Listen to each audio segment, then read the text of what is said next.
So by this time we have got an idea regarding the various types of mixtures, homogeneous as well as heterogeneous. ये दोनों mixtures के बारे में हमको एक बेसिक आइडिया लग गया, हमें ये पता चल गया कि जो होमोजीनस मिक्सचर्स हैं उनका कंपोजिशन यूनिफॉर्म होता है।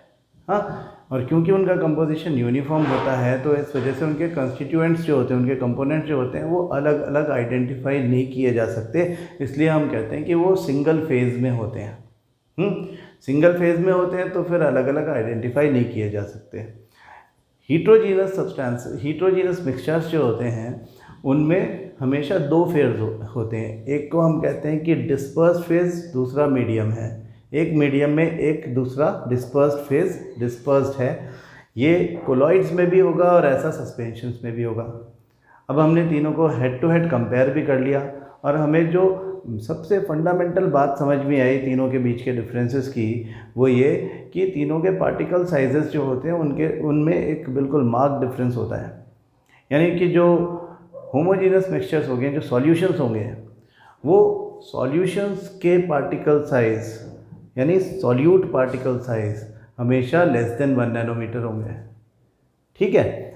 सिमिलरली जो सस्पेंशंस होंगे उनके जो डिस्पर्स फेज पार्टिकल साइज होंगे, जो कम क्वांटिटी में है उसका पार्टिकल साइज जो होगा वो ग्रेटर देन 100 नैनोमीटर होगा। और कोलॉइड्स में इन दोनों के बीच का 1 नैनोमीटर और 100 नैनोमीटर के बीच का साइज़ होगा। तो यहाँ तक बात हमको समझ में आ गई। अब हम बात करने लग गए सॉल्यूशंस के बारे में, और सॉल्यूशंस के बारे में भी हमने कहा कि सॉल्यूशंस कैसे भी हो सकते हैं। मतलब सॉल्यूशन ज़रूरी नहीं है कि सॉलिड और लिक्विड का ही सॉल्यूशन हो। सॉल्यूशन जो होता है वो सॉलिड और सॉलिड का भी हो सकता है, लिक्विड और लिक्विड का भी हो सकता है, गैस और गैस का भी हो सकता है। मतलब कई तरह से हमने एग्जांपल्स लेकर के बताया कि ये सॉल्यूशंस भी हो सकते हैं। जैसे alloys are the examples of solid into solid solution का। या गैसेस जो हैं विदाउट एनी इम्प्योरिटी, जो गैसेस हैं, जो गैसेस का मिक्सचर है वो air is a solution of gases. ठीक है। तो इस तरह से हम सॉल्यूशंस के बारे में बात कर रहे थे, और कल हमने एक नया टर्म यूज़ किया जिसको हम कहते हैं कंसंट्रेशन।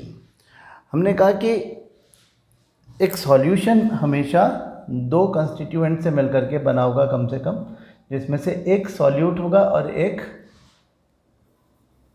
सॉल्वेंट होगा, है ना। Solute plus solvent make solution. यहाँ पे हमने ये भी क्लियर कर दिया है कि जो भी कम क्वांटिटी में होगा वो सॉल्यूट होगा, जो ज़्यादा क्वांटिटी में होगा वो सॉल्वेंट होगा। सॉल्यूट की सॉल्यूशन में परसेंटेज या सॉल्वेंट की सॉल्यूशन में परसेंटेज निकाली जा सकती है। हाँ, और हम द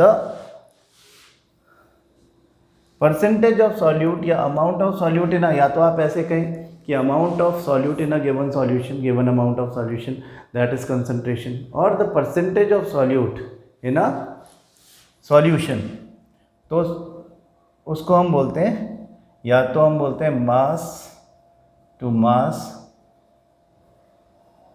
परसेंटेज, हाँ, that is concentration. Mass to mass percentage हमने कहा था कि mass of solute upon mass of solution multiplied by 100। दूसरी चीज वॉल्यूम टू मास परसेंटेज, जिसमें वॉल्यूम ऑफ सॉल्यूट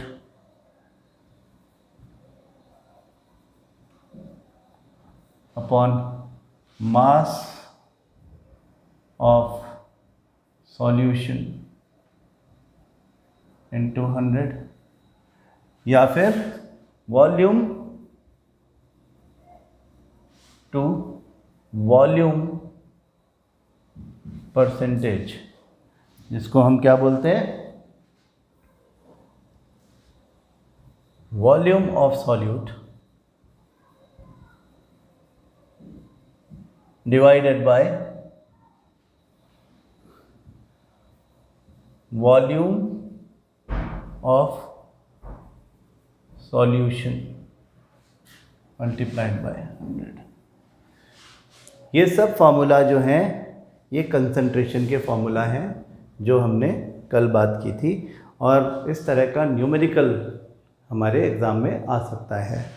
हाँ, फॉर एग्ज़ाम्पल जैसे हम कल बात कर रहे थे कि हमको सॉल्यूट का मास दिया हुआ है और सॉल्वेंट का भी मास दिया हुआ है, तो आप मास ऑफ सॉल्यूशन निकालें, मास ऑफ सॉल्यूट और मास ऑफ सॉल्वेंट को मिला करके दोनों को यहाँ रख दें डिनोमिनेटर में, न्यूमरेटर में मास ऑफ सॉल्यूट वो तो गिवन ही है आपको, इंटू 100, जैसा हमने कल करके देखा था। आई होप आपको बात समझ में आ गई होगी। तो अगर हम देखें कि हमारी बुक में इसके बारे में क्या लिखा हुआ है, तो ये हमारे फार्मूला हैं, हाँ, जो हमने अभी लिखे हैं, और इस तरह के ये सॉल्व एग्जांपल्स हैं, बिल्कुल सिंपल टाइप के। जैसे कि एक एग्जांपल दे रखा है हमको यहाँ पे कि a solution contains 40 gram of common salt in 320 gram of water. तो देखने वाली बात क्या है कि इन्होंने वाटर लिखा है, मतलब यहाँ पे सॉल्वेंट का मास लिखा हुआ है, तो मास ऑफ सॉल्यूशन बनाने के लिए इन दोनों को ऐड करना पड़ेगा। हाँ, मतलब 40 gram plus 320 gram would be 360 gram mass of solution होगा, और mass of solution, mass percentage of solution निकालना है हमको, तो हम निकालेंगे 40/360 into 100, where 40 gram is the mass of common salt is solute, mass of solute divided by mass of solution। तो आपको ध्यान रखना है कि यहाँ पे अगर mass of solution ही दे रखा है, वाटर के बजाय वो solution लिख देते तब तो हम 320 लिखते, लेकिन उन्होंने वाटर लिखा तो वाटर में फिर 40 ऐड करके 360 बनाना ज़रूरी है। तो ये हमारा 11.11 करके परसेंटेज आ जाएगा। ये कंसंट्रेशन का निकालने का तरीका है। एक और बात यहाँ पे साथ के साथ में समझ लें, जैसे हमने कंसंट्रेशन का कंसेप्ट समझा, वैसे एक और कंसेप्ट है, दैट इज सॉल्युबिलिटी। सॉल्युबिलिटी जैसा सुनते ही पता चलता है हमको। हाँ, सॉल्युबिलिटी क्या है कि एक सॉल्यूट आपने किसी सॉल्यूशन में मिक्स किया हुआ है। अब सॉल्यूशन में मिक्स किया हुआ है मतलब it is a part of a solution. Mix तो आपने उसको किसी सॉल्वेंट में ही किया होगा। हाँ, सॉल्यूट तो सॉल्वेंट का ही पार्ट हुआ होगा।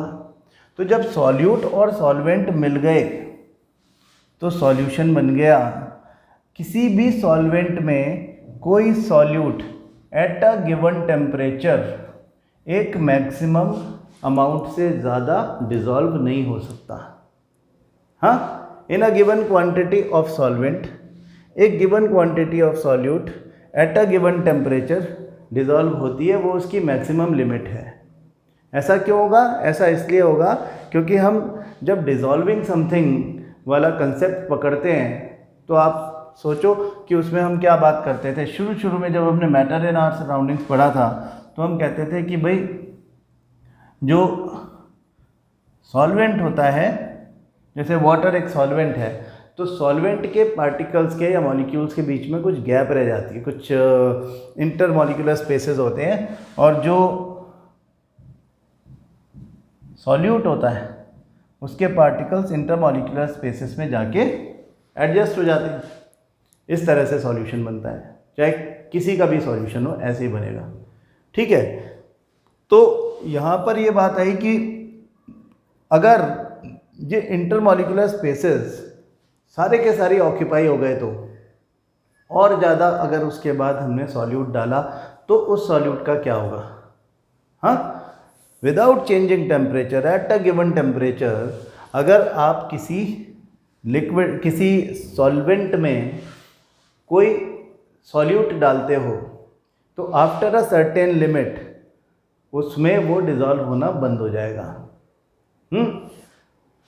ये उसका पॉइंट ऑफ सैचुरेशन होता है। इस तरह का सॉल्यूशन सैचुरेटेड सॉल्यूशन कहलाता है। हाँ, what is saturated solution? Saturated solution is the solution in which no more solute can be added without changing the temperature. अगर आपने इसमें और सॉल्यूट डाला तो फिर वो डिज़ोल्व नहीं होगा, वो सस्पेंड होने लग जाएगा नीचे without getting dissolve, because its particles do not have, अभी सॉल्वेंट के पार्टिकल्स जो हैं they do not have the space to adjust more particles of solute, तो फिर डिज़ोल्व होना बंद हो जाएगा। तो सॉल्युबिलिटी किसी भी सॉल्यूट की किसी भी गिवन सॉल्यूशन में eight a given temperature fixed होती है, और एट अ गिवन टेम्परेचर किसी एक पर्टिकुलर सॉल्वेंट में अलग अलग सॉल्यूट्स की सॉल्युबिलिटीज़ अलग अलग हो सकती है। इस बात को ध्यान से समझो, क्योंकि इस कंसेप्ट को हम कहीं ले जा कर के सेपरेशन मेथड्स में यूज़ करेंगे। जब हम क्रोमेटोग्राफी पढ़ेंगे तो मैं आपको ये बात याद दिलाऊंगा, क्या कि at a given temperature the solubilities of different solids at a given in a given solvent are different. तो अगर अलग अलग सॉल्युबिलिटीज़ होंगी तो हम किसी ऐसे मिक्सचर में जिसमें कई सारे सॉलिड्स मिले हुए हैं उनको अपनी अपनी सॉल्युबिलिटीज़ के हिसाब से सेपरेट कर सकते हैं। सेपरेशन मेथड में ये सब काम में आएगा जो कंसेप्ट हम अभी सीख रहे हैं। हाँ, तो saturated solution is the solution in which at a given temperature no more solute can be added. And unsaturated solution, उसके नाम से पता चल गया कि अगर हम कहते हैं अनसेचुरेटेड तो इसका मतलब अभी भी गुंजाइश है कि विदाउट चेंजिंग टेम्परेचर आप और सॉल्यूट ऐड कर सको। हाँ, आप और सॉलिड, अभी अनसेचुरेटेड है इसका मतलब अभी और सॉल्यूट ऐड किया जा सकता है इसमें विदाउट चेंजिंग टेम्परेचर। तो ये बार बार हम changing temperature without changing temperature ये क्यों बोलते हैं? क्योंकि कंसेप्ट ये है कि at a given temperature the intermolecular spaces of a solvent remains the same, और जब वो एक बार ऑक्यूपाई हो गए तो सैचुरेटेड हो गया। लेकिन अगर टेम्परेचर समझो बढ़ा दिया जाए, अगर टेम्परेचर बढ़ा दिया जाएगा तो क्या होगा? टेम्परेचर आप अगर इंक्रीज़ करोगे तो इसका मतलब आपने इसको हीट प्रोवाइड की है। Heat is a form of energy. जब सॉल्वेंट के पार्टिकल्स को आप हीट प्रोवाइड करके उनकी एनर्जी बढ़ा दोगे, मतलब उनकी काइनेटिक एनर्जी बढ़ा दोगे, तो उनके बीच में स्पेस बढ़ जाएगा। हाँ, और जब उनके बीच में इंटरमॉलिक्यूलर स्पेस बढ़ जाएगा तो फिर आप एट द सेम टेम्परेचर और सॉल्यूट ऐड कर सकते हो। हाँ, बड़े, अब आपने टेम्परेचर बढ़ा दिया है। हाँ, अब टेम्परेचर बढ़ाने के बाद में जो भी टेम्परेचर हो गया है उस टेम्परेचर पर आप और सॉल्यूट ऐड कर सकते हो। इसका मतलब आपने उसको सैचुरेटेड से अनसैचुरेटेड कर दिया। सैचुरेटेड से अनसैचुरेटेड करने का एक और तरीका है कि आप इसमें और पानी डाल देते हैं। By adding more solvent we have increase the number of solvent particles. अगर नंबर ऑफ सॉल्वेंट पार्टिकल्स बढ़ जाएंगे तो उनके बीच में स्पेसेस भी बढ़ जाएंगे और फिर आप और सॉल्यूट डाल सकते हो विदाउट इंक्रीजिंग टेम्परेचर। लेकिन अगर ऐसा नहीं करना है और पानी नहीं है हमारे पास डालने के लिए, तो फिर हमें क्या करना होगा? फिर हम सिंपली टेम्परेचर बढ़ाएंगे। ये एक आपका क्वेश्चन है जो आपसे पूछा जाता है, क्या? How can you convert a saturated solution into an unsaturated solution without adding any more solvent? Solvent add किए बिना आप किसी सैचुरेटेड सॉल्यूशन को अनसैचुरेटेड सॉल्यूशन में कैसे कन्वर्ट कर सकते हो? आप बोलोगे simply by increasing temperature. Explain भी करना है क्यों, कि when we increase temperature the kinetic energy of the solvent particles increase and their intermolecular spaces increases, then more solute can be added in between these particles. हाँ, या ये question पूछा जा सकता है कि write down two methods with the help of which a saturated solution can be converted into unsaturated solution. तो ऐसे में आप एक तो टेम्परेचर बढ़ाना, दूसरा एडिंग सम मोर सॉल्वेंट। ठीक है। एक और क्वेश्चन ये पूछा जाता है कि समझो एक सैचुरेटेड सॉल्यूशन है at a given temperature, what will happen if we start cooling it? इसका टेम्परेचर कम कर दें तो क्या होगा? हाँ, तो इसमें जो इंटरमॉलिक्यूलर स्पेसेस हैं एट अ लोअर टेम्परेचर वो कम हो जाएंगे, और जो सॉल्यूट के पार्टिकल्स हैं वो क्रिस्टल की फॉर्म में सस्पेंड हो जाएंगे। हाँ, तो क्रिस्टलाइजेशन की प्रोसेस जो है उसमें भी हम कई बार इस तरह की चीज़ यूज़ करते हैं। हाँ, हम जब हमारे पास कोई क्रिस्टलाइन सॉलिड होता है और उसमें कोई क्रिस्टल जैसी ही इम्प्योरिटी मिली हुई होती है जो कि वाटर सॉल्युबल इम्प्योरिटी होती है, जैसे कॉपर सल्फेट में शुगर का टुकड़ा फंस जाए, तो फिर हम इसी तरह का काम करते हैं। क्रिस्टलाइजेशन की प्रोसेस आगे इसी चैप्टर में सीखेंगे। ठीक है, तो ये बात हुई सॉल्युबिलिटी की। तो सॉल्युबिलिटी एक्चुअली हुआ क्या फिर? What is solubility? Solubility is the amount of solute dissolved at a given temperature in a given amount of solvent। किसी given amount of solvent में कोई given quantity of solute जो है वो solubility है। we can say that कि जो solubility है वो amount of particles हैं solute के जो कि unsaturated solution में होते हैं। अनसैचुरेटेड सॉल्यूशन में maximum amount of particles which can be dissolved eight a given temperature होते हैं। हाँ, तो सॉल्युबिलिटी को इस तरह से समझाया जा सकता है, जो ज़्यादा सॉल्युबल है उसके ज़्यादा particles eight a given temperature in a given solvent dissolve हो जाएंगे। उसी सॉल्वेंट में एक कंपैरेटिवली कम सॉल्युबल जो होगा सॉल्यूट वो कम क्वांटिटी में डिजॉल्व होगा।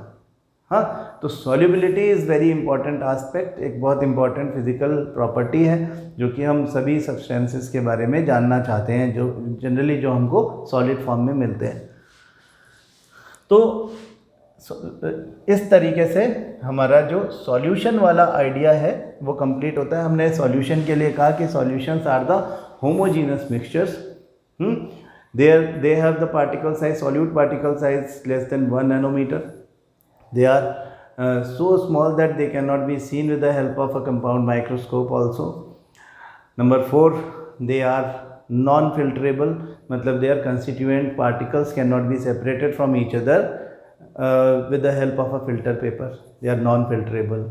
They are stable, मतलब if they are left undisturbed for more than half an hour, उसको टच किए बिना उसको अगर हमने छोड़ दिया तो भी they will not change their appearance, उनकी अपेयरेंस सेम रहेगी। जबकि हमने देखा था कि जो सस्पेंशंस होते हैं वो तो बॉटम पे इकट्ठा होने लग जाते हैं, ये वैसे के वैसे ही रहते हैं, कोलॉइड्स भी और सॉल्यूशंस भी। तो सॉल्यूशंस जो है वो स्टेबल होते हैं। और सॉल्यूशंस नेवर शो टिंडाइल इफेक्ट, मतलब if a beam of light is passed through the solution they never scatter a beam of light because the particle size, solute particle size are very small. They do not alter the path of the rays of light passing through them. तो ये जो हमारी बात हो गई, ये solution के बारे में बात हो गई है। अब हम आगे जो बात करेंगे इसके, that we will talk about heterogeneous mixtures। और heterogeneous mixture में सबसे पहला नाम कोलॉइड का आता है। हाँ, कोलॉइड्स। अब जो कोलॉइड्स हैं उनके बारे में हम क्या बात करें? अगर हीट्रोजीनस मिक्सचर्स कोलॉइड्स हैं तो इन कोलॉइड्स का भी हमेशा इनमें दो पार्ट्स होंगे। जैसे हमने कहा था सॉल्यूशन में दे कैन बी आइदर, उसका एक पार्ट होता है सॉल्यूट, दूसरा पार्ट होता है सॉल्वेंट। ठीक, तो कोलॉइड्स में क्या होता है? डिस्पर्स्ड फेज जो कि कम क्वांटिटी में हो, और दूसरा डिस्पर्सिंग मीडियम या डिस्पर्शन मीडियम। डिस्पर्सिंग मीडियम भी बोल सकते हैं और डिस्पर्शन मीडियम भी बोल सकते हैं, एक ही बात है। हाँ, तो ये दो, क्योंकि हीट्रोजीनस है ना, अगर हीट्रोजीनस मिक्सचर है तो दो फेजेस होंगे अलग अलग। होमोजीनस में हमने कहा था सिंगल फेज होता है। यहाँ पर दो अलग अलग फेजेस हैं, एक फेज दूसरे में डिस्पर्स हो गया तो हम कहते हैं डिस्पर्स फेज और dispersing medium. On the basis of dispersed phase and dispersing medium, the colloids can be classified into 8 different types. और ये आपका कम से कम 3 मार्क का क्वेश्चन बनता है, जिसमें आपको कोलॉइड के टाइप का नाम लिखना पड़ता है और कोलॉइड के टाइप के साथ में उसके जो इंग्रेडिएंट्स होते हैं उनका नाम भी लिखना पड़ता है। ठीक है, तो डिस्पर्स्ड फेज और डिस्पर्सिंग मीडियम जो हैं हमारे, मैं इसका साइज थोड़ा छोटा कर देता हूँ जिससे कि हम इसको टेबुलर फॉर्म में शो कर सकें। कैसे, इनको थोड़ा सा पास पास भी ले आते हैं।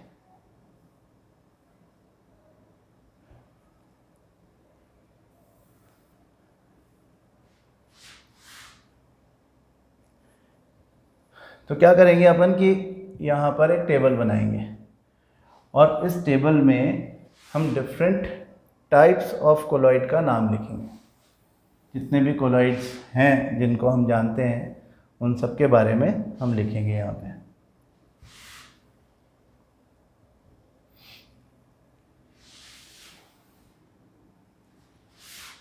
जो टाइप ऑफ कोलॉइड होता है,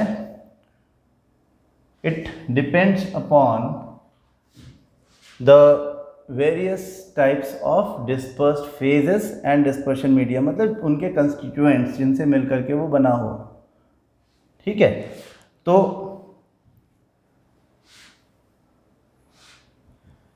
यहाँ पे हम लिख देंगे टाइप ऑफ कोलॉइड। यहाँ पे लिख देंगे डिस्पर्स फेज, डिस्पर्सिंग मीडियम, और एंड में उसका एग्जाम्पल देख लेंगे। तो देखो, सबसे पहला जो टाइप ऑफ कोलॉइड है वो है सोल।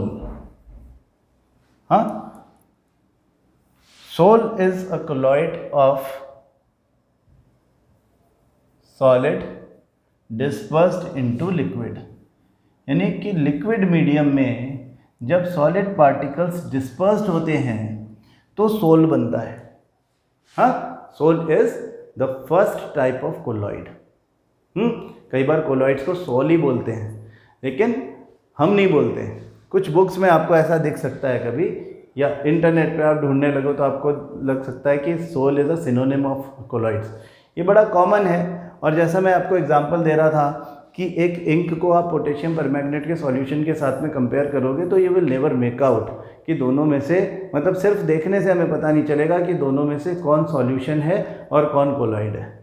हाँ, तो इसी की बेसिस पर, सोल की बेसिस पे हमने एक वर्ड यूज़ किया था। हमने कहा था कि जो कोलॉइड्स हैं उनकी अपीयरेंस कई बार होमोजीनस होती है, लेकिन वो होते हीट्रोजीनस हैं। क्यों होते? क्योंकि 2 बातें हैं इस फेवर में कि एक तो उनका पार्टिकल साइज जो है वो 1 नैनोमीटर से 100 नैनोमीटर के बीच में होता है, और दूसरा रीज़न है कि वो टिंडाइल इफेक्ट शो करते हैं।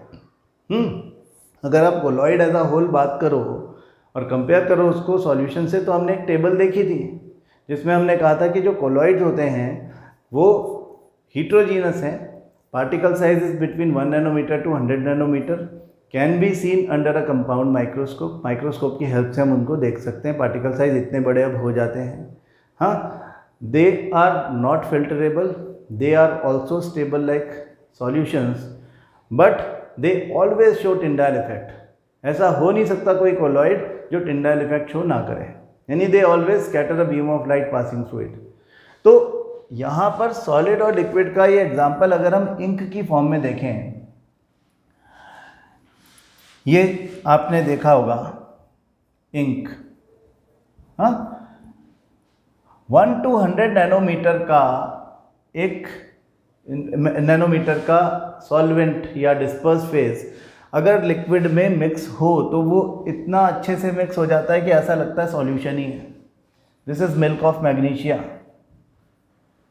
Milk of magnesia basically magnesium hydroxide है, और मैग्नीशियम हाइड्रोक्साइड जो है वो एक एंटासिड है, इसलिए बड़ा पॉपुलर है। एंटासिड मतलब जब स्टमक एसिडिटी हो जाती है तो न्यूट्रलाइज़र की तरह से यूज़ करते हैं उसको। MgOH होल्टवाइज का एक्वस सॉल्यूशन है, इजीली डिज़ोल्व नहीं होता, लेकिन थोड़े टाइम बाद डिज़ोल्व हो जाता है। तो सॉल्यूशन जैसा दिखता है लेकिन होता नहीं है solution. This is a colloid known as sol. तो ये भी सोल है, ये भी सोल है।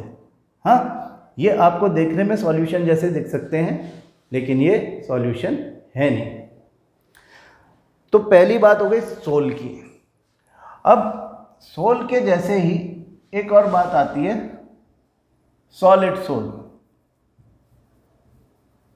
सॉलिड सोल में क्या होता है कि डिस्पर्स्ड फेज और डिस्पर्शन मीडियम दोनों ही सॉलिड होते हैं, solid and solid, solid into solid. ऐसा हो सकता है in the case of coloured gemstone. आपने जेमस्टोन्स देखे होंगे जो ब्यूटिफिकेशन के लिए भी यूज़ किए जाते हैं, अदरवाइज भी यूज़ किए जाते हैं, कुछ कोई रिंग में पहन लेता है, हाँ, ऑर्नामेंटल वैल्यू तो उसकी है, तो वो सुंदर दिखते हैं देखने में। कलर्स होते हैं, उसमें कलर जो होते हैं वो एट हाई टेम्परेचर डिस्पर्स कर दिए जाते हैं इन अ सॉलिड, तो कलर भी सॉलिड है। ग्लास में अगर किया या स्टोन में अगर किया, उसको ग्लास में किया तो कलर ग्लास बन जाता है, हाँ, और अगर स्टोन में किया तो कलर जेमस्टोन बन जाते हैं। जैसे ये देखो, ये दिखता है हमको, हाँ, ऐसी चीज़ें जो ऑर्नामेंटल वैल्यू वाली, ये एग्जांपल है सॉलिड सोल के। इसको हम बोलते हैं कलर्ड जेमस्टोन। मैं एग्जांपल वो दे रहा हूँ जो आपकी बुक में है, जिससे कि आपको रिलेट करने में आसानी हो। This is coloured glass,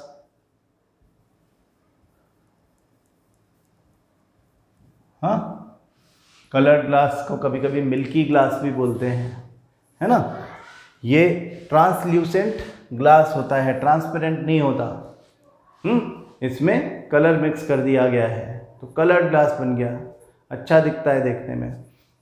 this is an example of solid sol.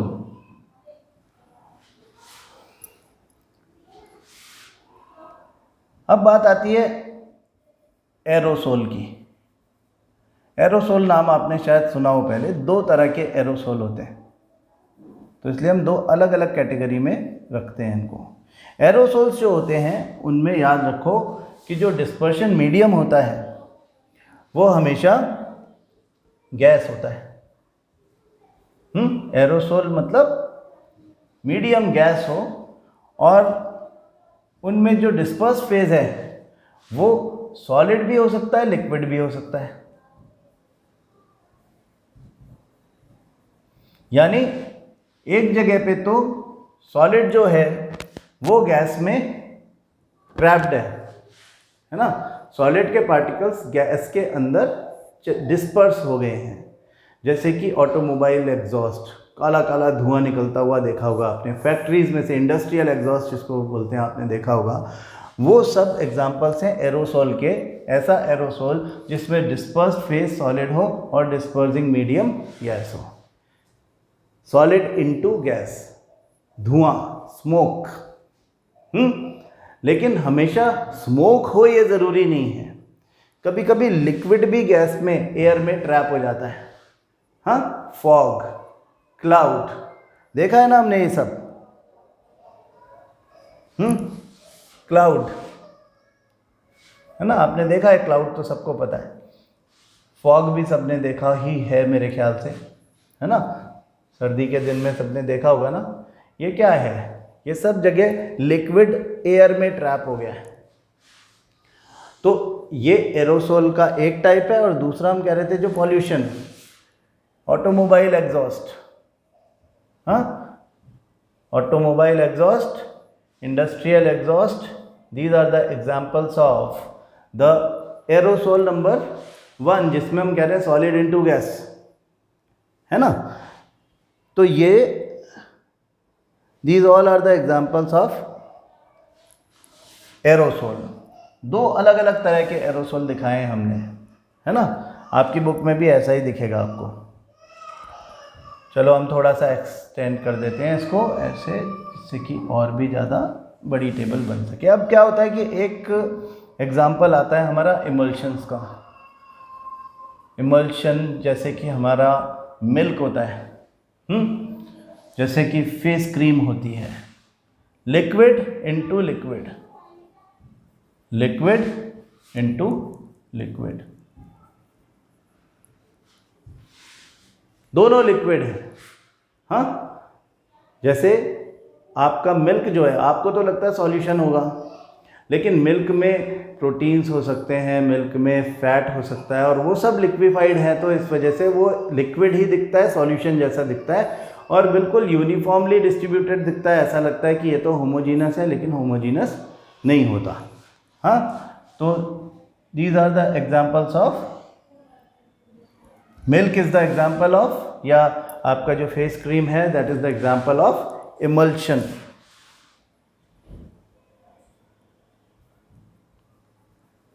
Emulsion याद रखना, ये पूछा जाएगा आपसे। डिस्पर्स फेज भी लिक्विड, डिस्पर्शन मीडियम भी लिक्विड, दोनों लिक्विड।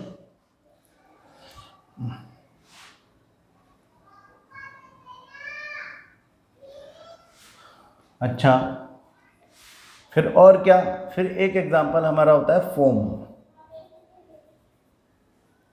दो तरह के फोम है, फोम एंड सॉलिड फोम। इसको याद ऐसे करो कि जैसे आपने एरोसोल याद किया था। हाँ, एरोसोल अगर आपने याद किया था तो उसमें आपने कहा था गैस में सॉलिड है या गैस में लिक्विड है।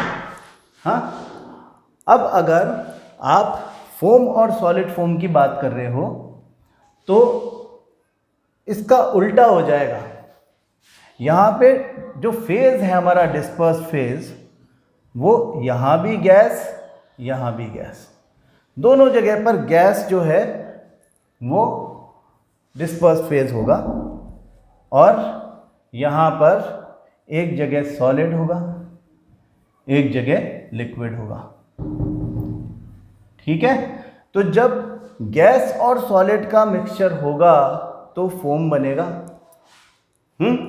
जैसे आपका स्पॉन्जेस होते हैं, हाँ, जैसे कि हमारा पॉलीयूरेथेन वाला फोम होता है जिसके गद्दे बनते हैं, हाँ, जिससे हमारे गद्दे बनते हैं। ठीक है, तो इसके एग्जाम्पल देखो कैसे हैं। ये वाला फोम देखो, ये तो चलो लिक्विड वाला फोम, जिसको हम फोम ही बोल रहे हैं। सॉलिड फोम देखो पहले, हाँ, ये पमिस स्टोन कहलाता है, जिसको हम इस तरह से क्लीनिंग पर्पस के लिए यूज़ करते हैं। सिंपल स्पॉन्ज आपने देखा ही होगा, इसको पमिस स्टोन बोलते हैं। हाँ, पमिस स्टोन इज समथिंग जिसमें आपको छोटे छोटे होल्स दिख रहे हैं। स्पॉन्ज में होल्स होते हैं, आपको पता ही है। Gas is trapped into solid. ठीक है, gas is trapped into solid. अब सॉलिड के अंदर गैस अगर ट्रैप हो जाए तो क्या होगा कि वो इस तरह से रह जाएगा। आप इस पर प्रेशर डालोगे, गैस बाहर निकल जाएगी। इलास्टिसिटी है, आप उस पर से प्रेशर हटा लोगे, गैस अंदर आ जाएगी। हाँ, तो सॉलिड गैस का कॉम्बिनेशन है ये। जबकि जो सिंपल फॉर्म है वो ऐसा है। शेविंग क्रीम, आपका जो सोप का लेदर होता है, झाग, शैम्पू का लेदर, डिटर्जेंट का लेदर, ये सब फोम के एग्जाम्पल्स हैं। हाँ, क्या हो रहा है, गैस जो है वो लिक्विड में ट्रैप हो गई। अब लिक्विड ज़्यादा है, हाँ, तो liquid is the medium and gas is the disperse phase. Gas is trapped under liquid, तो ऐसा झाग बन गया। समझ में आती है बात आपको? हाँ, this is very very important. हाँ, हम इस बात को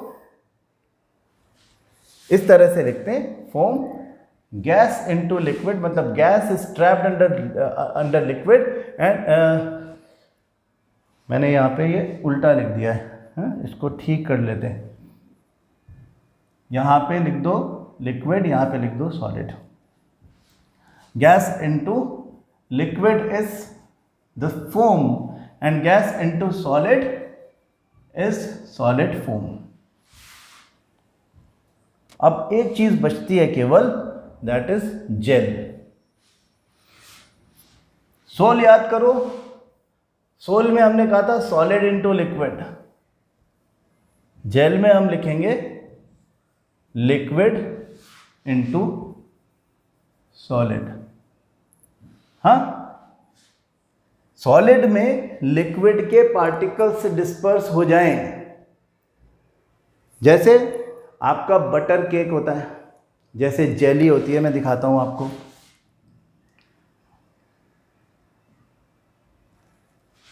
जैसे जेली आइसक्रीम अगर आपने कभी खाई होगी, या आपका जो जैम होता है फ्रूट जैम जो कि हमारे डिपार्टमेंटल स्टोर्स में मिलता है, कैसा होता है वो, आपने उसको टच किया होगा, वो बड़ा फ्लफी सा होता है। आप उसे टच करो तो आपको लगता है कि ये लिक्विड जैसा है, लेकिन एक्चुअली वो लिक्विड की तरह से फ्लूइड नहीं होता, बहने नहीं लगता। लेकिन आप अगर इसको उठा करके गरम तवे पे रख दो, इस बटर केक एकदम सॉलिड दिखता है ना, छूने में गीला गीला सा है, लेकिन वो है सॉलिड, वो फ्लूइड नहीं है। गरम तवे पर उसको रख दो तो क्या होगा, ये लिक्विफाई हो जाएगा। क्यों? क्योंकि इसमें liquid particles are dispersed into a solid framework, a framework of solid particles। हाँ, तो ऐसे में क्या होगा कि जब आप इसको गरम तवे पे रखते हो, गरम गरम पराठे पे रख देते हो इसको, तो हीट एब्जॉर्ब करके इसका सॉलिड फ्रेमवर्क टूट जाता है और जो इसमें लिक्विड है वो बाहर आ जाता है। तो क्या हो गया, ये हो गया आपका जेल, जिसको हम बोलते हैं लिक्विड इनटू सॉलिड। हाँ, लिक्विड डिस्पर्स्ड इनटू सॉलिड। ये जो टेबल हमने बनाई है, ये टेबल आपके दिमाग में बिल्कुल विद एग्जाम्पल सेट हो जाना चाहिए। आपको क्वेश्चन इसी तरह का पूछा जाता है। क्या? ये क्वेश्चन पूछा जाता है कि क्या होगा अगर सॉलिड और सॉलिड आपस में मिलेंगे। आपको टाइप बताना है और एग्जाम्पल भी बताना है। हाँ, टाइप ऑफ कोलॉइड बताओ। इस टेबल में से कहीं कहीं से भी हम चीज़ों को बीच बीच में से गायब कर दें। हाँ, कि यहाँ से गैस हटा दिया, यहाँ से लिक्विड हटा दिया, यहाँ से नाम हटा दिया, और आपको दे दिया कि चलो आप इसको फिल इन द ब्लैंक्स कर दो, उसको जो खाली जगह है उसको भर दो। तो जब आप उसे खाली जगह को भर देते हो तो यू गेट इट। हाँ, आपके पास में आंसर आपका आ जाता है। ये 3 मार्क का क्वेश्चन आपका तैयार हो गया। ठीक है, तो आज हमने फोकस किया है केवल कोलॉइड्स पर, कोलॉइड्स की प्रॉपर्टीज़, और ये वाला टेबल अगर आपको पता है तो आपको कोलॉइड्स के बारे में सब कुछ पता है। कोलॉइड्स के बारे में टिंडेल इफेक्ट हमेशा ध्यान रखें, all the colloids always show Tyndall effect. ठीक है, तो कोलॉइड्स और सॉल्यूशंस, ये दोनों के बारे में अब आपको आइडिया लग गया है। सस्पेंशंस जो हैं वो थोड़े बड़े पार्टिकल्स होते हैं। कल थोड़ी सी बात उनके बारे में करके हम इन टाइप्स ऑफ और क्लासिफिकेशन ऑफ मैटर को कंक्लूड करेंगे और उसके बाद सेपरेशन मेथड की तरफ बढ़ेंगे। ठीक है, तो यहाँ तक अपना, आपकी बुक में तो बहुत छोटा सा दे रखा है सस्पेंशंस के बारे में, बहुत ज़्यादा उसमें डिटेल है नहीं। आप अगर देखोगे इसमें तो आपको सस्पेंशन के बारे में सिर्फ इतना सा, और प्रॉपर्टीज़ ऑफ सस्पेंशन जो मैं आपको ऑलरेडी बता चुका हूँ। हाँ, तो आप बस यहाँ तक up to your this page, यहाँ ये दिस इज पेज नंबर 18, यहाँ तक पूरा तैयार कर लो। ये आपकी टेबल है जो हम अभी अभी डिस्कस कर रहे थे। इस टेबल को अच्छे से याद कर लो। ये वही टेबल है जो हमने अभी बनाई है। हाँ, पेज नंबर 18 के बॉटम में जो टेबल बनी हुई है वही टेबल आपने बनानी है। ठीक है, पूरी याद कर लो अच्छे से। कल हम इसके आगे बात करेंगे। Thank you.